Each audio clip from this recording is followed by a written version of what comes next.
जनता party और RLD ने अपने प्रत्याशी के रूप में उपचुनाव में से सुरेंद्र दिलेर को आपके सामने दिया है।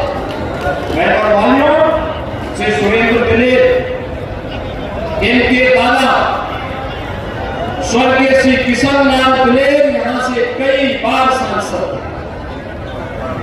कितनी सज्जनता की प्रतिमूर्ति थी, सज्जनता की प्रतिमूर्ति थी। ईमानदारी के साथ जनता के प्रत्येक के सुख दुख में सहभागी होने का कार्य करते थे। सबके सामने सबको सम्मान देते थे। और इनके स्वर्गीय पिता श्री राजवीर सिंह दिलेर, मेरे साथ तो दोनों लोग सांसद थे। या मेरा सौभाग्य है कि मुझे दोनों के समय में सांसद रहने का अवसर प्राप्त हुआ था। वहां भी सांसद, विधायक भी थे और सांसद भी थे। और इसलिए बहनों और भाइयों, एक और अपने संस्कारों के साथ भारतीय जनता पार्टी के मूल्यों और मुद्दों के साथ जुड़े हुए सुरेंद्र दिलेर हैं।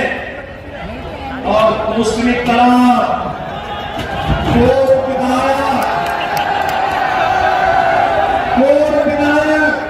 स्वर्गीय मलखान सिंह के हत्यारों को संरक्षण देने वाले लोग हैं। याद रखना, अपराधियों को कभी मत आगे बढ़ने देना, कभी मत आगे बढ़ने देना। ये अपराधी और माफिया समाज के सबसे बड़े दुश्मन हैं। ये जब भी सत्ता की टोर इनके हाथ में होगी, गरीब भी परेशान होगा, बेटी की सुरक्षा खतरे में पड़ेगी, व्यापारी तबाह होगा और विकास बाधित होगा। इन अपराधियों की जगह या तो जेल होनी चाहिए या फिर अपराधियों की जगह जहन्नुम होनी चाहिए। और इसलिए मैं आपसे आह्वान करने के लिए आया हूं, सुरेंद्र दिलेर को कमल चुनाव चिन्ह पर चुनाव जिता के भेजना है। विजयी बना के भेजेंगे, बना के भेजेंगे। पीछे के लोग पीछे पीछे पीछे क्यों? पीछे के हाथ खड़े नहीं हैं। पीछे सभी लोगों से अनुरोध करूंगा, सभी क्षेत्र से जुड़े हुए मेरे सभी उपस्थित बहनों और भाइयों,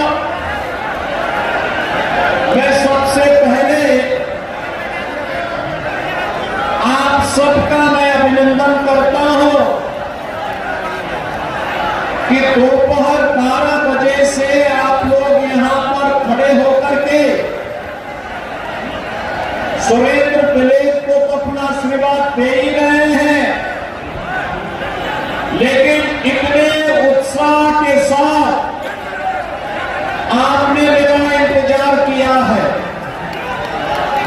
और भाइयों, मैं भी प्रातः 9 बजे वाराणसी में चल करके पहले फूलपुर गया हूं, फूलपुर से कानपुर आया हूं और कानपुर से अब मैं आपके बीच खैर में आया हूं। मैं तो आज केवल आपसे यही अपील करने के लिए आया हूं, अलीगढ़ भूला नहीं होगा, अलीगढ़ को भूलना भी नहीं चाहिए।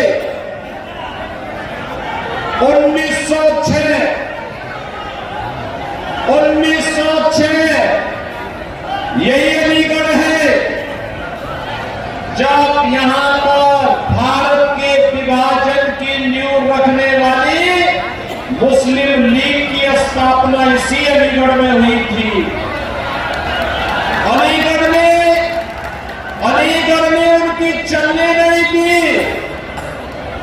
लेकिन देश को सांप्रदायिक आधार पर बांटने के उनके मंसूबे सफल हो गए।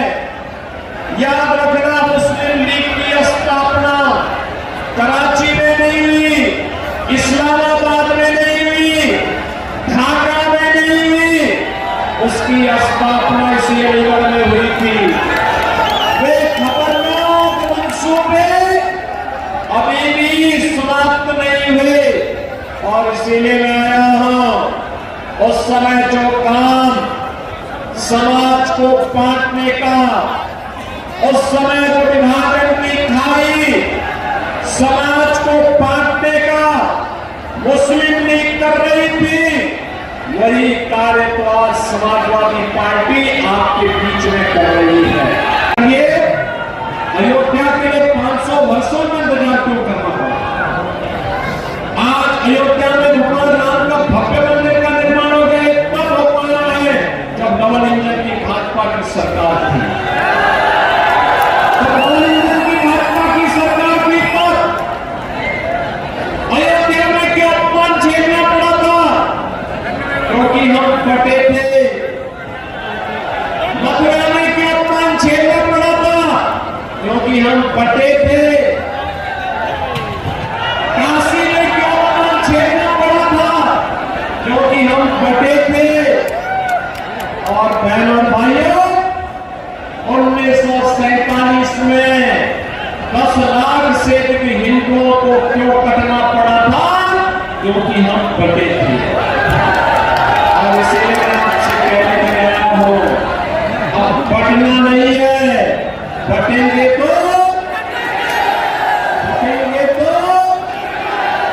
बटना नहीं है। अब तो एक रहेंगे, एक रहेंगे। और इसीलिए आपका आह्वान करने के लिए आया हूं।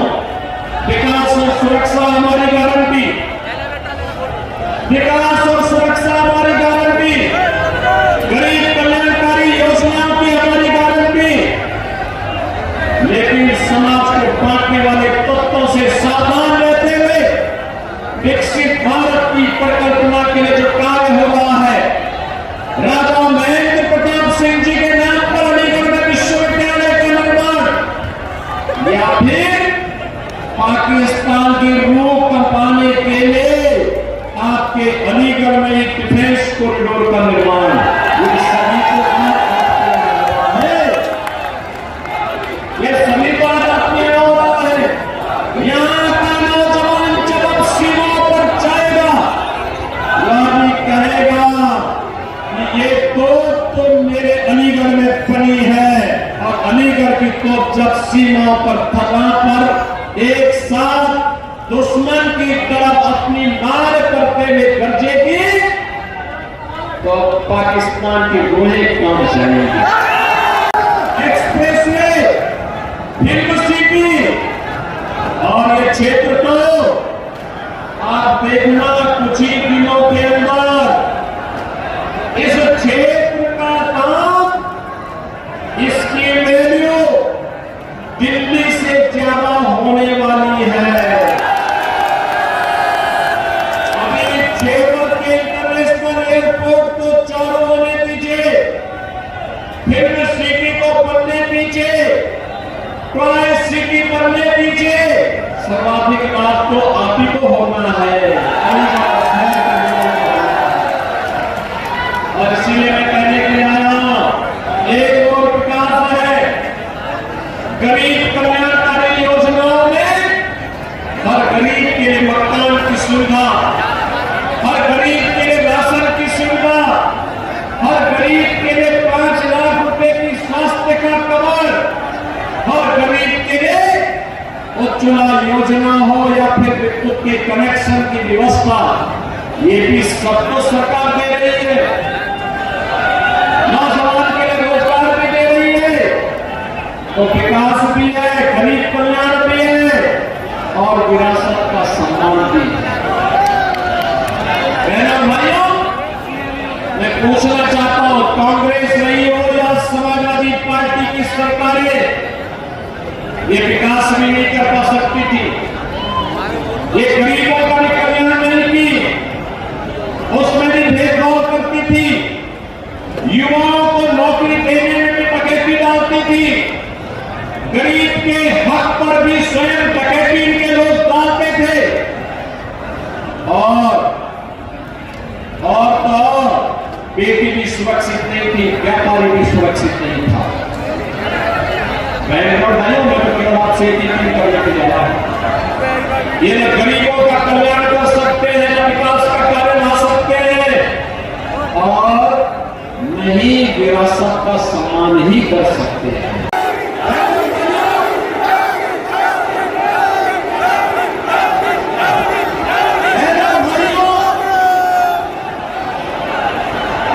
सबसे यही कहने के लिए आया हूं, जो काम मुस्लिम लीग ने किया था, वही काम आज समाजवादी पार्टी कर रही है। इसलिए इनके मंसूबों को हमें सफल नहीं होने देना है, कभी सफल नहीं होने देना है।